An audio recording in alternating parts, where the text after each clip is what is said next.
Well, Simon, entertainment, fantastic. I'd rather suspect that's not much consolation to you at the moment. No, we didn't see the job through. I can only apologise to the fans. I think as a unit we've let them down today. The first 45 minutes we were full value.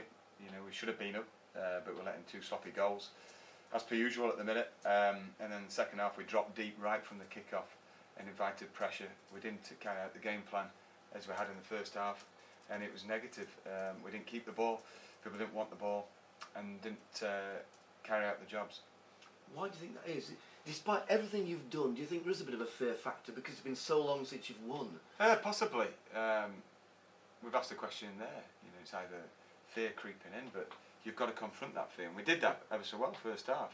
And players didn't look fearful for their livelihoods or anything. You know, first half we played well. They couldn't handle us. If I'm honest, if we'd have been more clinical, we could have been out of sight. However, we weren't. And us right down on the right hand side, straight after half time, we were sloppy, and it filtered throughout the team.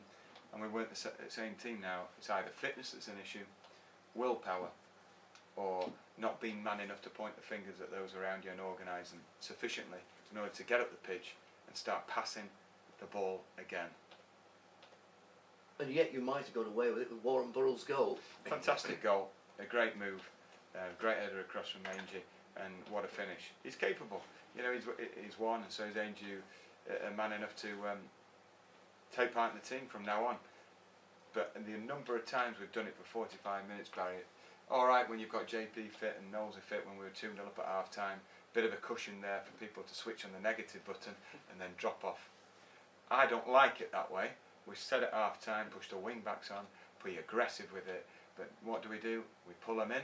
There's a 5, we go 5-4-1. That's not the instruction. We're 3-4-3. Get it and play. Get it in pockets of space. Get it into the front man. We practice everything. We had a video of Tamworth. We went through it all. The centre forward doesn't score. Turn up to come off free and score. We've given them a golden opportunity to win the game and dispatched it well. But the mentality is too soft at Harrogate Town at the minute, and we have to change it. Yep, that's it. That's your challenge. And Brackley next. Yeah, it doesn't come any easier, but you know, I think on paper we're better than mid-table. We're better than 8th or 9th. We've had the same game plan now for quite some time, so it's not like we're chopping and changing and tampering with it. This is about players not seeing a job through, and there's no excuse for not being fit enough, because we're dropping 30 yards every second half, and there's no excuse for being negative, because we don't paralyse them with fear in the changing room. But it's getting a broken record, and we have to be man enough as a team to get hold of the game by the scruff of the neck, to stop launching balls 80 yards. That's how we conceded the last goal. We never do that in training. I said to one of the lads in the changing room, I said, do we practice of throwing back to the centre half, then smashing it straight down the middle? No, we don't. So the individuals out there have wasted money from the supporters coming to watch the game, and wasting my time in training, organising passing sessions, passing drills, possession drills, shape-related organisation for people who haven't got the courage or the willpower to go and play the game the way it should be played. It's a much higher level than the level I played at. But I've been at that situation well in dressing room. The manager said, look, you don't do this in training. Why don't you just do what we practice in training? That's what we send you out to do. I've been on the receiving end of that too. It's characters, you know. And maybe we need a few bigger characters who can handle being at a club with ambition. They're confusing it. If you were confusing it, if they think this is just a club to pick up competitive Conference North wages and not go anywhere, we want to go up. We want to win things. We want to do well in cups.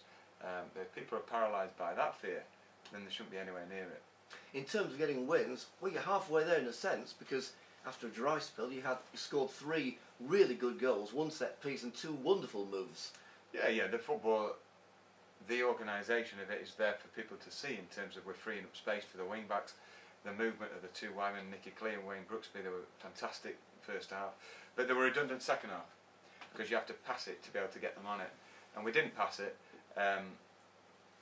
So you know, it's very frustrating for me. You set the team up not to play in a negative way, not to launch it. We've got a fantastic surface, and Tamworth appeared a lot better in the second half than we did, and that's such a turnaround of events from the first half when we were dictating play. Credit to them, they finished strongly, but it makes it very frustrating when we come away with nothing, having had the first half like we did. Contrary to what the FC United and Manchester programmes say, claiming you were a novice, you've actually been in the job 7 years. So how big a challenge is this now at this point for you? It's a huge challenge. It's just a real challenge to find people with the same passion and drive to see the job through. We've been up in promotion places 3 or 4 times in that spell. We've built the club up from the floor really upwards. We've got great people off the pitch who have got that full-time mentality, but on the pitch we haven't got a 90-minute mentality, and that's proven now over the course of 3 months. Excruciatingly frustrating that people don't have the desire to see the job through, and it's not happened just once and you go, okay, that's unlucky. I'm fed up of the excuses, I'm fed up of the vacant faces.